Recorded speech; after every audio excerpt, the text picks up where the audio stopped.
So we got Santos, the city you're watching right now. The tsunami that, you know, just came into the city, destroyed part of its coastline, killed a lot of people. But the thing is that this is gonna start happening a lot now.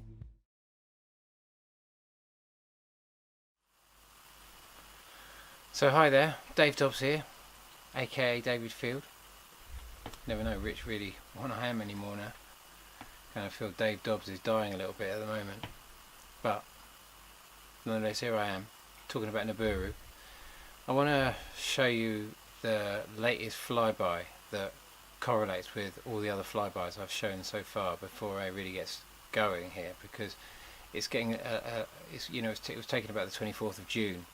And it's getting a bit old story now, and I was going to make a video about it before, but I said that this thing would fly by, the next flyby after the penultimate flyby, which also flew by exactly when I said it would,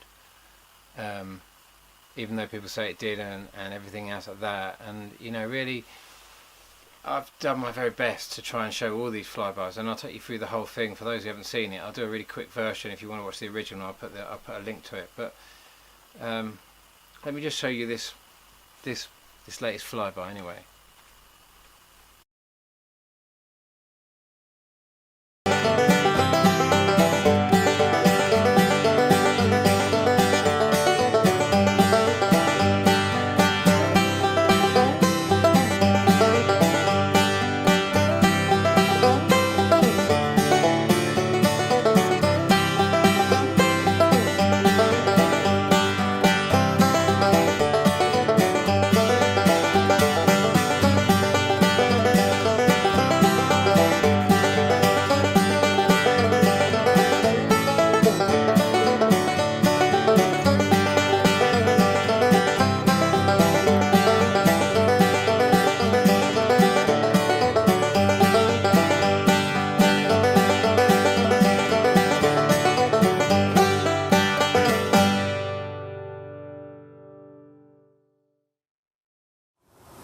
Look at that.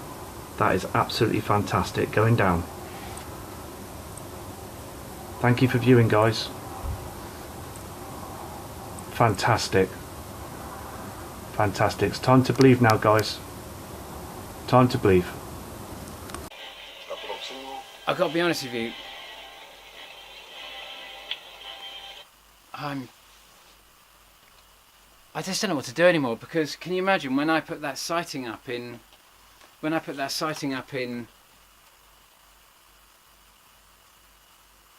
one that came in on the 20th of December 2015, and I'd made videos before that saying that this thing would fly by, saying it would flood, saying, you know, like sinkholes opened up on the M42 in England, we had the worst floods, we had incredible floods here in France, you know, loads of cars literally washed away. And we were very close to it then. We were really close to it then when we went past it. All the sightings, like the tens of thousands of people putting all these pictures up one way or another, showing these incredible sightings, everything fitting together so perfectly.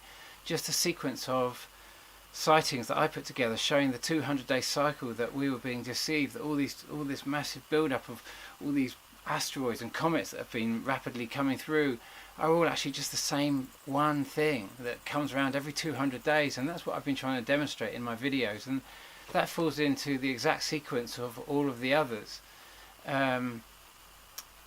What I'll do is I'll run through that whole sequence very quickly now, just for anyone who hasn't seen it, because most of my subscribers have seen it and it's caused lots of comments and it's been the kind of backbone of what I've been talking about. So I should just put a very brief, and if anyone wants to see the whole thing, then you can go and see. I'll put a link to the original film. But just run through this very quickly.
amazing thing is the mist is just moves with it the whole way.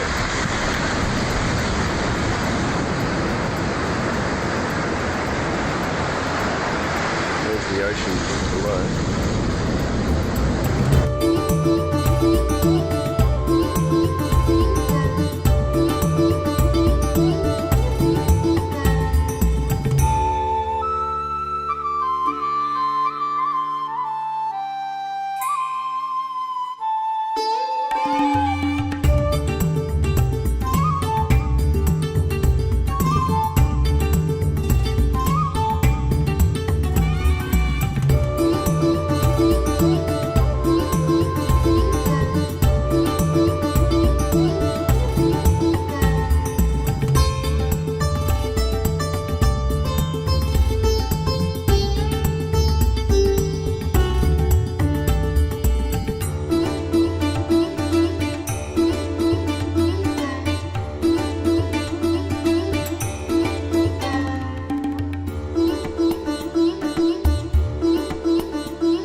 That's no freaking airplane. December 24th, 2015. Central Indiana. This is Becky Lewis. Oh my freaking God. Are you kidding me? Let me tell you, that is no freaking airplane. That's in the southeast, where I always get the red glow. Holy God. Oh my gosh.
See that going down? It's not the sun, it's not the moon, it's a blue object, a celestial object going down in the sky. You can see that, guys. Absolutely amazing footage. You can see that now, guys. It's coming up to 11:15. It's the 15th of August 2016, and I'm actually viewing with my tripod, with my camera, this celestial object that's illuminating part of the sky. You can see it going down now. You can see that going down now. I'm on a hill. You can see that going down now. Fantastic shot. There's no denying it now, folks. There is no denying this now. No denying. To the right is lens flare.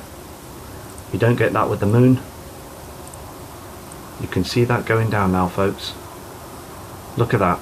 That is absolutely fantastic going down. Thank you for viewing, guys. Fantastic. Fantastic. It's time to believe now, guys. Time to believe.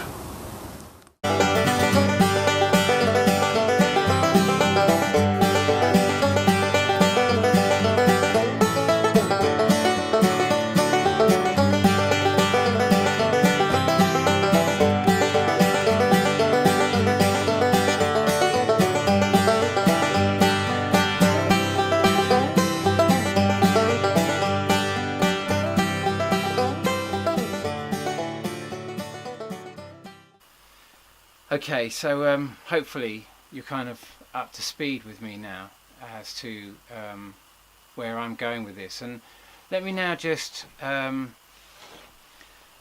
me just put a few more subscribers' pictures up here before I talk any further. That's going to be really important, because I'm really struggling at the moment with this whole thing, and I don't know how to move forward. You know, I feel so powerless now.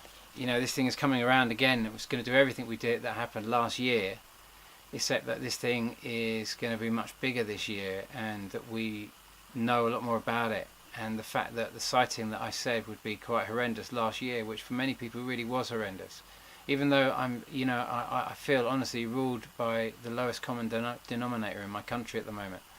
I feel that everything I'm talking about is considered really quite special needs. While the earthquakes go off, while the volcanoes go off, Davy's truth is a completely mad truth, and my truth is shared by a growing number of people that are trying to explain anomalies that just climate change cannot touch. There's just too many things going on that it's so much bigger than that now, and so let me just show you this sighting. Let me just take you through a couple of sightings. Okay, so this one was sent in by Ron Delano. It's, you know, it could be lens flares, could be everything, but it's, first thing it's, you know, it's utterly beautiful. It's kind of that Hopi kind of like image, that kind of ancient image that we've kind of always been told it would be and what it would look like. And there it is, this kind of winged planet, this red Kachina and this blue Kachina. You know, it's a breathtaking shot. He says this was taken from a webcam in Greece on June the 17th. I've posted the original photo as well as what the object looks like when I enhance the colours. Best regards. It's beautiful, and thank you for sending me the shot, and please, you know, it's as so many people making these videos, you know, about this, it's just like it's getting the information out there. You know, we're all up against an absolute belief that this is always has been an absolute load of old rubbish, you know, and just crazy prophecies and everything else of that. But suddenly we're getting thousands of sightings of it. We're getting all the massive earth changes that we'd expect of something this size. You know, the flooding that's going on in China is, if you can imagine that, you know, already we have a massive tidal shift going on, and we have these massive oceans acting down on these mantles, and they're constantly massaging the mantle, exerting enormous weight as the oceans move around in accordance to the movements of the moon. So there's this enormous, very subtle movement going on as a result of that massive displacement of oceans all the time. But you can imagine suddenly now you've got this wobble due to this kind of massive other object that's very close to our sun, and it's affecting our axis, and it's giving it a subtle wobble because you have these massive objects that are also spinning around it. So it has this massive moving center, this kind of center of gravitational mass. It's all much smaller than our solar system's gravitational energies, because as I'm understanding it, these objects are very, very dense objects. Our sun is massive, but it's hydrogen going into helium. It's the lightest on the in its atomic density. This thing is supposed to be cesium. You know, it's unbelievably, you know, these are all theories. We don't know. We're trying to work out. You know, it's very difficult to see the main object that all the fun is happening around, because it seems to be protected. And so I just want to show you this second picture that's just been sent to me by Dana Day. Okay, the black object in the center, that's the central point of the sun.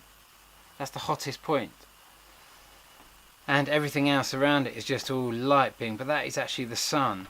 And everything out is light. And then you can see to the south of it, you can see to the bottom of it, you can see all this other light going around, and then you can see this big, what looks like some kind of rainbow, and then behind that you can see there's a sphere of some sort, and light directly behind that. And this is the main center of the hub, and the big gravitational mass that I've heard called various names. I'm not going to give it a name, other than to say this line along here is actually something on the planet. This is actually a scar on the planet somehow or other. This bit of this is something happening, whether it's a gaseous sphere or whether it's a solid mass or whatever this is inside of this.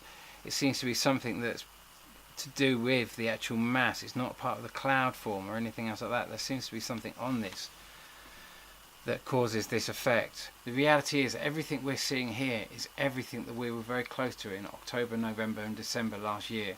That's when we had the biggest point of the storm, and we've just watched this thing steadily move out. And the sighting that I showed 100 days after Becky Lewis's footage on the 20th of December, which was the first time it had appeared in the 100-day point. Always 200 days, and then a 100-day point meant that it had moved away from the sun, because we were seeing the other side of its orbit for the first time. And the only way we could see that is if the other side of its orbit was far enough away from the sun. We absolutely knew at that point that Nemesis was leaving the sun. It was exiting, and there's no way around I can't see any way of getting around that. And so we come to this point now where are we now? Remember, if we say this is the same, let's go back to this picture here and see what was a spider web or not. And I'm still saying these are not spider webs. That's the lens reflecting these rings of light that we've seen, and even older videos of mine. Look very carefully. See what an even break. What kind of spider web would that be? Yeah, and at first glance, yeah, spider kind of web. Yeah, you guys gotta let go of that. You got it. This thing's coming in, and it ain't going away.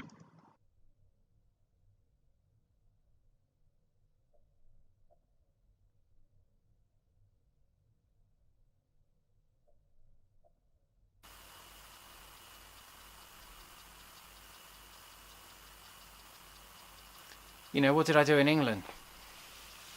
You know, I kept running for positions in government, trying to show that if we engage,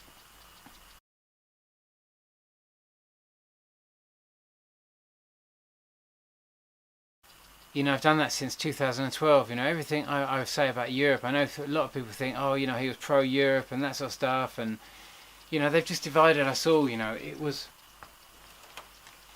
mind control. It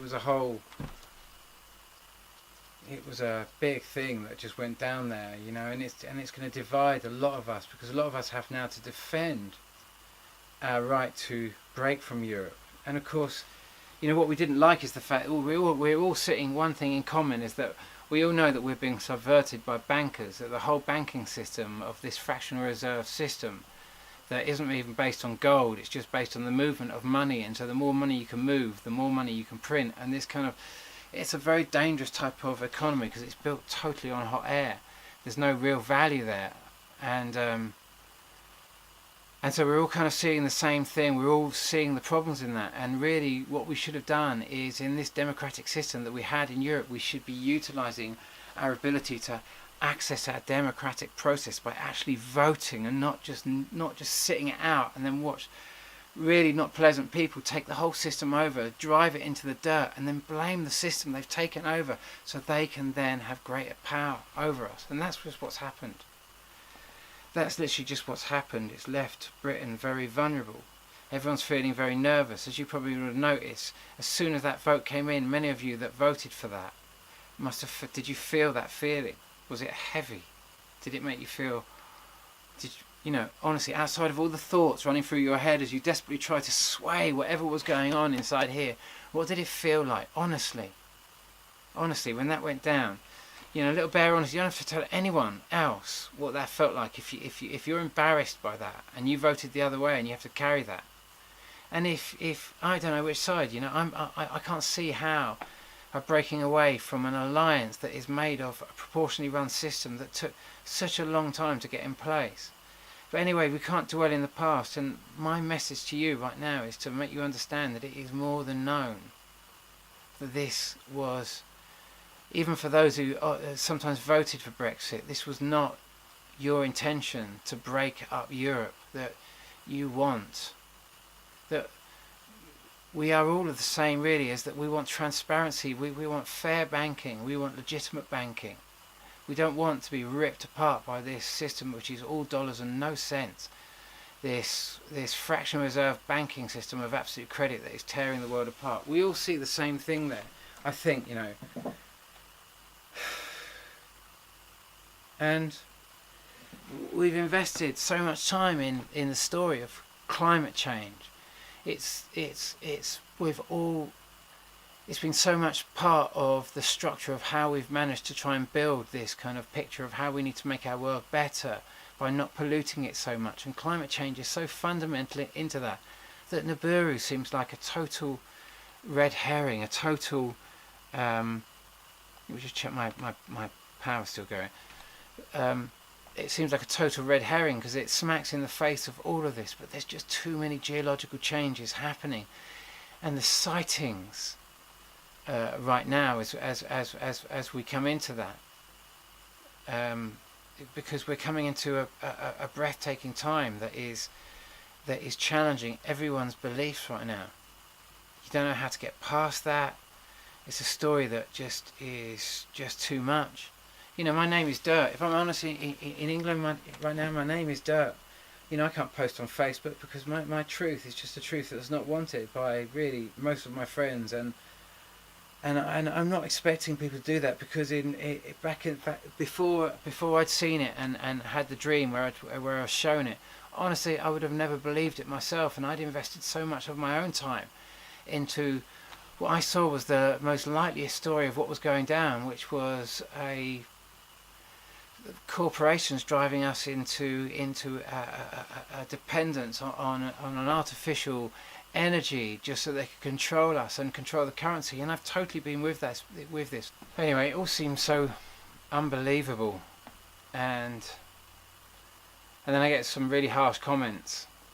One of the comments I had recently was, all these guys are out for themselves, and that was a real painful comment to read, because rather than getting the information out there and trying to show as much evidence as you can, but I'm kind of powerless now, really. You know, I've shouted it out. You know, I am controlled by the lowest common denominator in England, really. You know, the sneerers and the smirkers.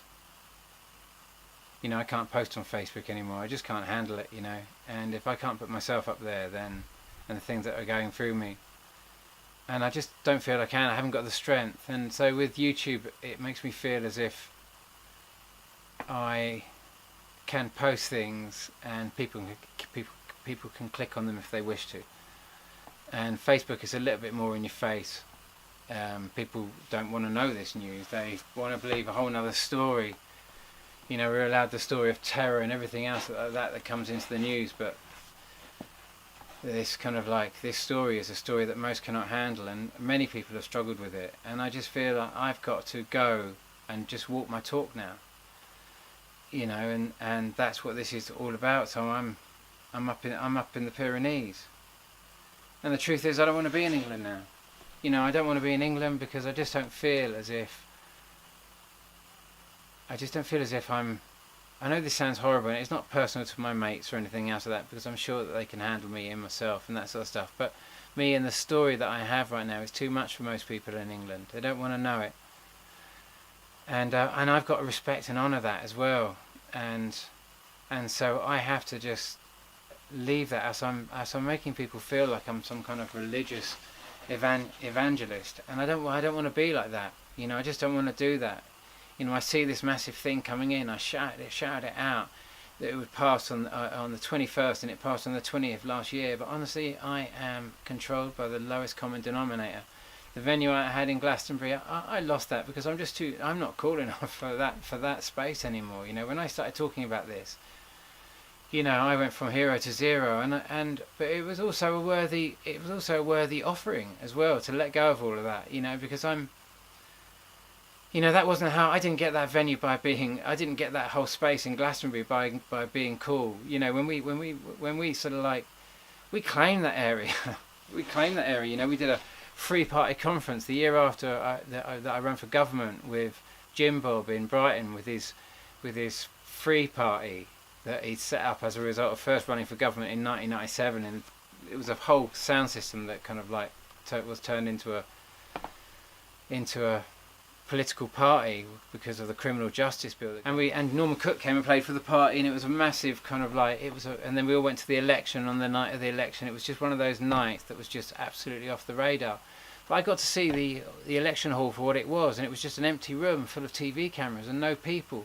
And suddenly we took people in there, and in that moment I suddenly realised that they're repulsing and boring us out of our own political arena. That's how they've taken over. That's what they've done with Europe.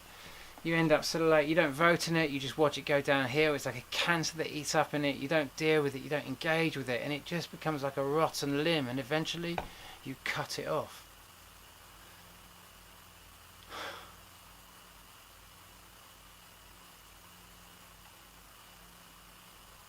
And I couldn't be, what could I do? Could I turn up at Glastonbury and be part of that show?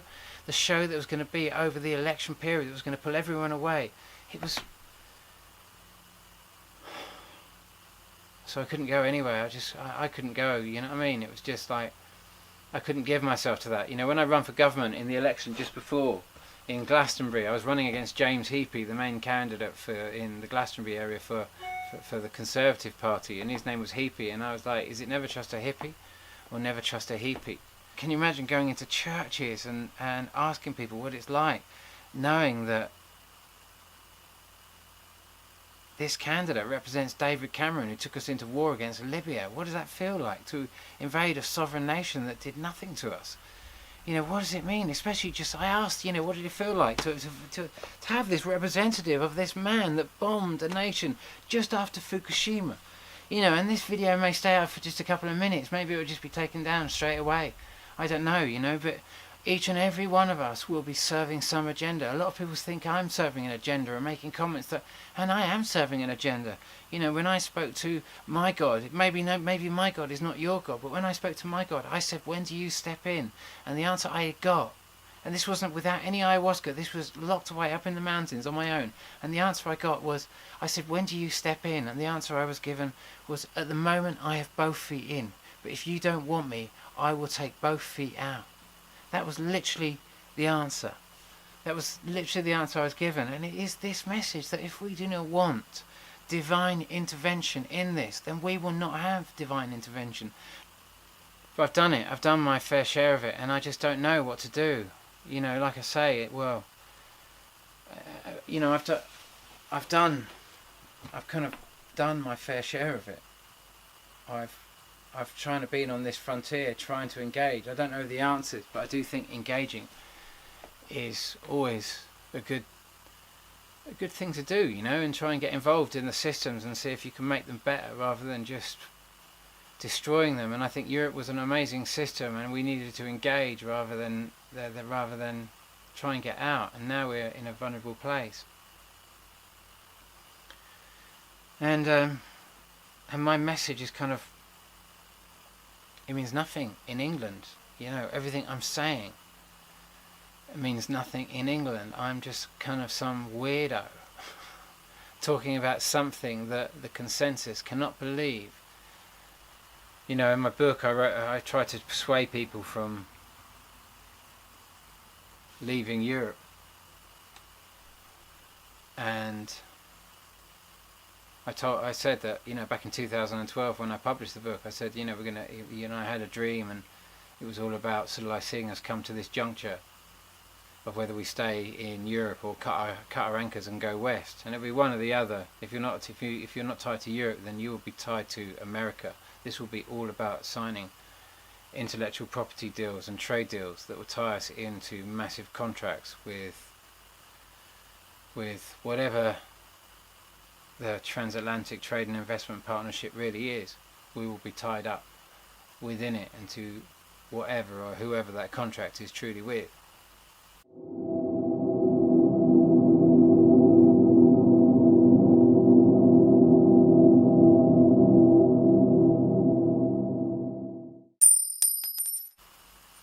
And it's a dangerous contract for us to sign. It's we leave a very safe haven if we do that. And you know, my message to you really is that we haven't done that. It's not really like that. From the perspective of the gods, they don't see it like that. They know it's all mind control. They've divided us all on this issue. We all feel as if we've got to take our sides in it to defend whatever our vote was at that time. And really, we all want the same thing. We want transparency with the banks. We want a fair, legitimate currency, not this bullshit currency that just feeds free money into the bankers, all driven by the massive movement of money. There's no real value there. It's just wild, unregulated banking at its most ruthless, and that's what needed to be sorted out. But we chucked the baby out with the bathwater, as they say. You know, well, we haven't done it yet. It hasn't been signed, and it's not over with yet. By the way, just want you to know that this thing is not as black and white as that, because unfortunately such massive amounts of mind control are being used at the moment. That also has to be taken into consideration. But you are up against your own beliefs here. That is the front line in this. That is the absolute front line in this. I can tell you that all the sightings coming in absolutely show to me without any doubt that this is much further ahead than it was last time we saw it. And this time last year. But I really want you to understand that we are all being subverted in this, and belief is actually our nemesis in itself. This thing is impossible to believe. Our governments and many are just not telling us about this because they are looking after their own ends and their own kin. Now each of us has our own individual role in this. But I can promise you this, the reason I wrote Laughing Gas was to tell you that you approach a wall and that nothing gets past this that is of war. And you know, you could do what I'm doing, and I'm trying to do the most logical thing of going to a landmass that is made of granite, which will float. If it's as bad as some estimate, you know, if we don't know how long it's going to last, how you know, we could approach it this year, and maybe it's moving that slowly because it really is that heavy. that it's going to take another year after this, but realistically the sightings on the 20th of December, when it was really close, all the earthquakes, volcanoes, the floods in England, the floods in France, the floods all around the world. We had the worst storms we've ever had in history literally last year, and now all that kind of movement under the ocean that was causing the blob in the Pacific, that was making all this moisture and all these big El Ninos, has now moving to I think it's moving into the Atlantic now. It's much more moisture is coming up. We are approaching it big, and it's big, it's there, it really is there. It's not just a load of people trying to throw you this kind of like this, you know, it's totally there. It's too many sightings, and it's just you up against your belief system, because you have been led into a story. You're in a story, and the story is all about guilt, it's about blame, and it's about and we've got to come out of this story now and just see what's really happening, what's really going on. These massive sightings of this planet and everything else that's coming in that corroborates that is too big now, and it's a painful thing to make videos about, because you know that people really struggle with you, and struggle with the whole story.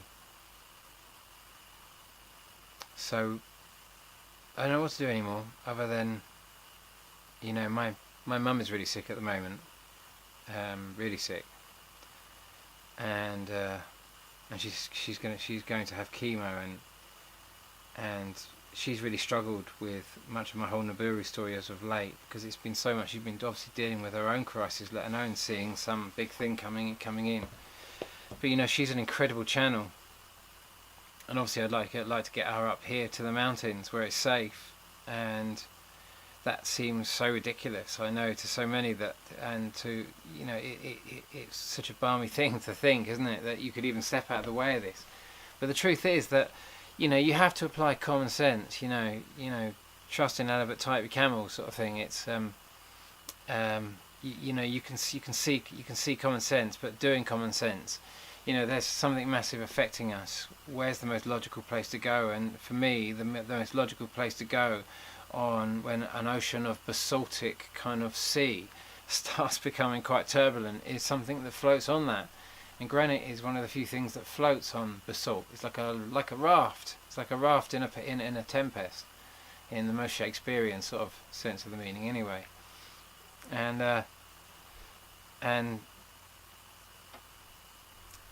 that's maybe it's not going to be as bad as that, but realistically, with what happened last year, and how much further, you know, it's just been moving closer and closer and closer towards us. It's time, you know, everyone needs to be doing their whole thing, whether I'm going to have to return back to England and see my mum, or whether I'm going to have to get my mum out to here, to the mountains, I don't know. This to me is Mary Magdalene land, and yesterday was Mary Magdalene's day of ascension, apparently. And I'm not a Christian in the sense of you know, I don't go to church. Well, I do go to church to hustings every now and then, because most political hustings in England seem to be in churches, which is always quite disturbing. And then these incredibly right-wing characters are so often elected thereafter, using Christ as their means. And so I'm not so interested. I don't want to focus on Christ, especially I don't want to focus on the death of Christ, because so many people focus on his sacrifice and his death. And if I was to look at Christ, I'd like to sort of look a bit more of his story, and his story was very much, you know, involved in this woman that he was in love with, you know, and that for a big part of Christianity is just a whore, you know, is the whore of Babylon, and maybe that's just a little bit of projection from society, really, isn't it? You know what I mean? Because aren't we the whores of Babylon, really? I mean, really? You know, it's kind of like it's kind of a reflection, isn't it? So I'd like to focus a little bit more on not on the story of Jesus when I'm up here, but actually, you know, in some of my videos now, because people are so nervous about the Nibiru and the story, to come back to a bigger picture, and maybe come out of that story, but maybe stay with that story a little bit. Come out of the story of Jesus a little bit more, and come more into sort of like into the unity of him and her. Come into her story for a little bit, not history, but her story. Try and break away from this religious belief that is binding you so solid, that can bring you into states of anger. And you know, just remember that John the Baptist simply poured water over people's heads, you know, to wash away all this kind of crazy thoughts and this belief. You know, it comes back to that old thing: is your glass full or empty? You know, empty your glass a little bit. Just come out of the story, and I'm not saying believe Nibiru, but at least consider the evidence without that smirker and that sneerer. At the moment, my whole image and my entire reputation in England is ruled by smirkers and sneerers. You know, I'm not wanted in England, really. I don't feel wanted. If people accommodate me, it's without my Nibiru story, and it's without what's going on for me and the core of what's happening and the message that's coming in for me, which for me means they don't want me, and I don't take that personally. It must be a pretty heavy story. But at the same time, this thing effectively is God. That's what it is. Because only the power of God can get you through this. Only the most almighty power. And for that reason, I can tell you, you can try and save yourself in this, but you are barking up the wrong tree, because this thing is the nemesis of everything that is of war and everything that is in only self-service. I can promise you your greatest opportunity of dealing with this is being the best person you can and trying to help other people. And my purpose of coming up here is just to be a wayfinder for people that are just trying to work out where to go. Because you've got to be a little bit logical. You have to apply common sense here. You can't be King Canute and try and pretend that you can stop this tide of change. This is a massive planetary body that you can see countless testimonials that is up there. It is going to fly very close to Earth. It is going to have an enormous effect on our oceans.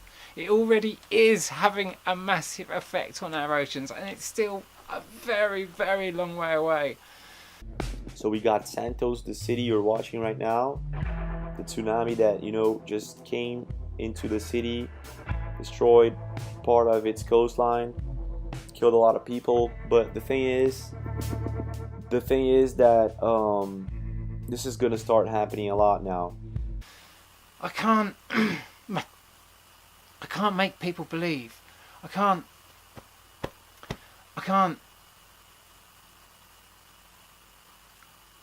you know, I'm kind of dealing with my own hell, just watching my own mum having to deal with that, and knowing that she's struggling with this story. Do I go back to England? I'm up here, and my own mother's sick in England, but she can't handle my story right now, to be honest with you, and she doesn't need that right now. She just needs healing and time and space, you know, and she needs miracles, and this is the land of miracles. You know, this is Mary Magdalene land. This is where she came. When the shit hit the fan, this is where she came. If it was good enough for her. You know, I'm up here because I'm that's why it showed me Europe, because that's not a done deal. That was a whole mind control thing, and that, in the eyes of my God, does not count. You ultimately have final choice, because this is about the individual.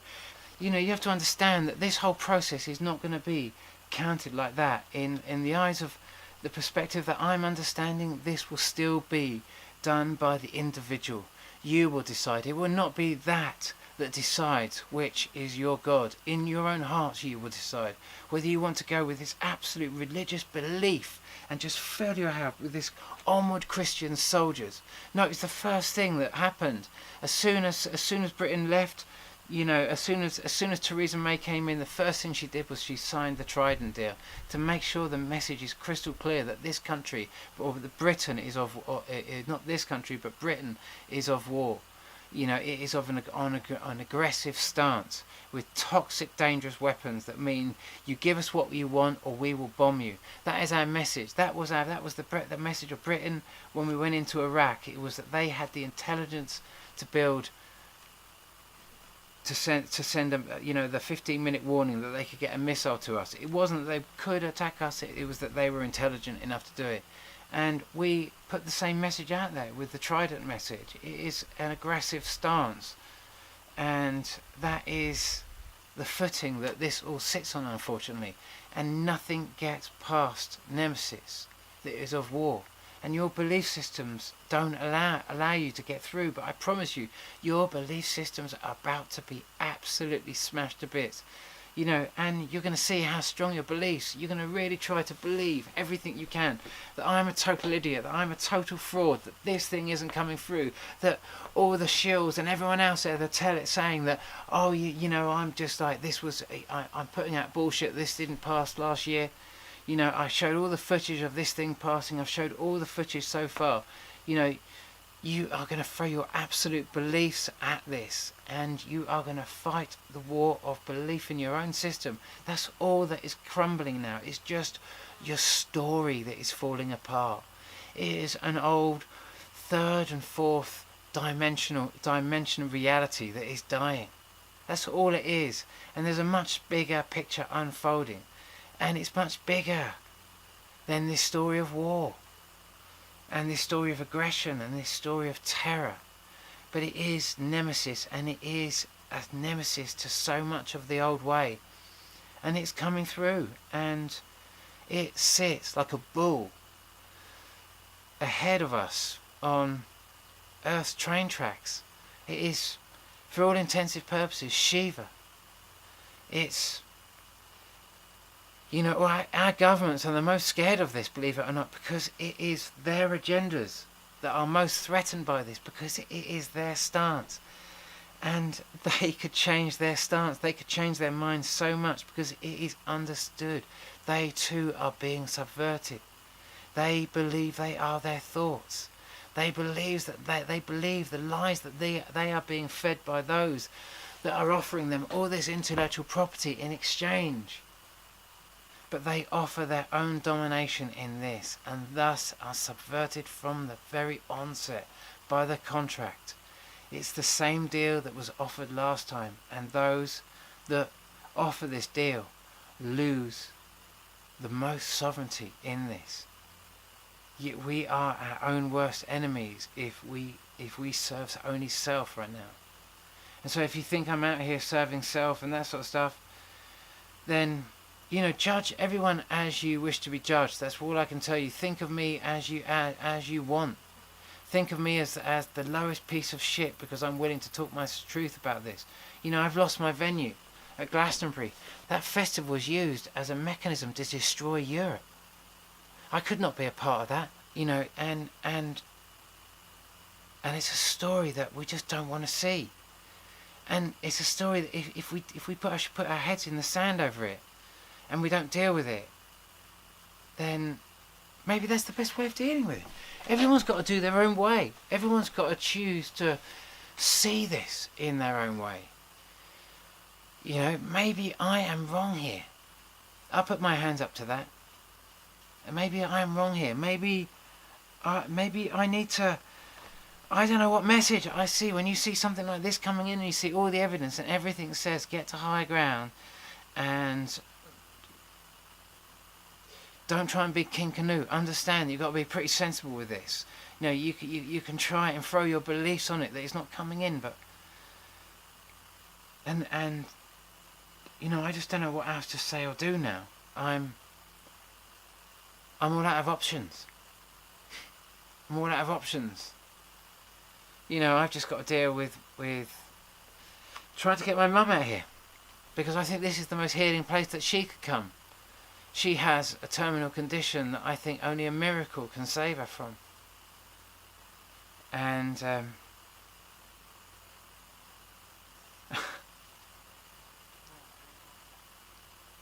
the irony. You know, how do I get my mum out here?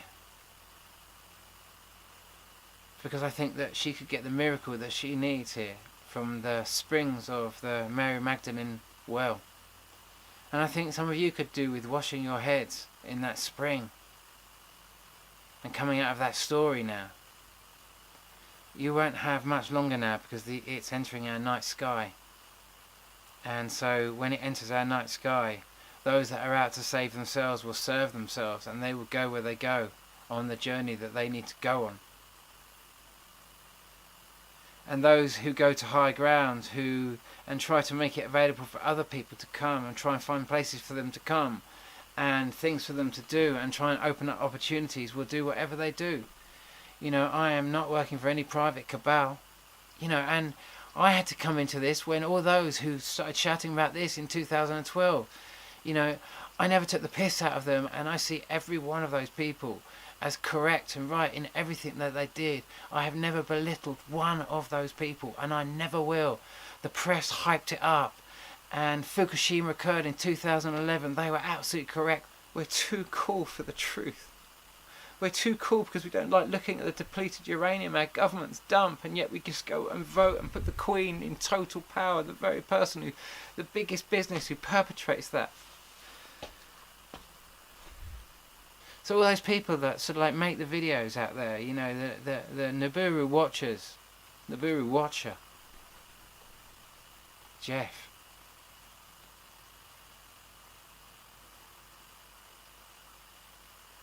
There's loads of them.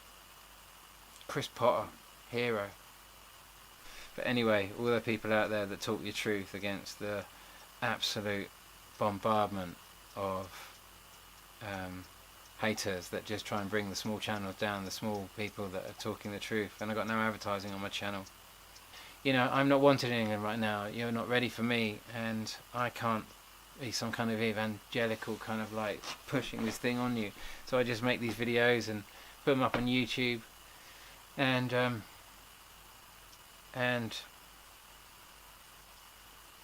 there's nothing else I can do. What else can I do? Nothing. I'm too mad for you guys. My truth is too mad for you. You know, it's a truth that doesn't fit into your story because that's the way it is.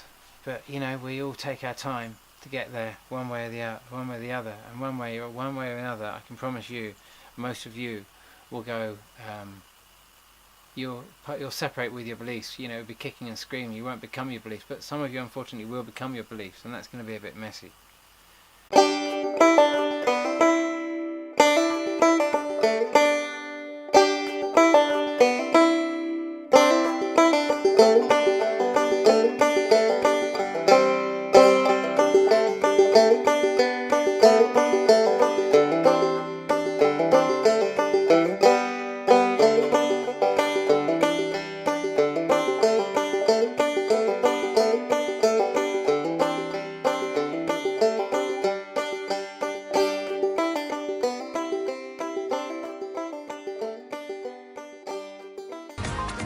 A child's happiness is priceless, especially on a birthday. A child's happiness is priceless, especially on a birthday. A child's happiness is priceless, especially on a birthday. A child's happiness is priceless, especially on a birthday. Well, a child's happiness is priceless, right? Especially on a birthday. A child's happiness is priceless, especially on a birthday. A child's happiness is priceless, especially on a birthday. A child's happiness is priceless, especially on their birthday. A child's happiness is priceless, especially on a birthday. A child's happiness is priceless, especially when it comes to their birthdays. Absolutely. A child's happiness is priceless, especially on a birthday. A child's happiness is priceless, especially on a birthday. Well, a child's happiness is priceless, especially on a birthday. A child's smile is priceless, especially on a birthday. A child's happiness is priceless, especially on a birthday. You know, a child's happiness is priceless, especially on a birthday. A child's happiness is priceless, especially on a birthday. A child's happiness is priceless, especially on a birthday. A child's happiness is priceless, especially on a birthday. A child's happiness is priceless, especially on a birthday. Okay, I won't continue on, but you get the point. It doesn't matter which channel it is, what news organization it is, whether it's one of the big networks, ABC, NBC, CBS, or Fox. They all have the exact same script.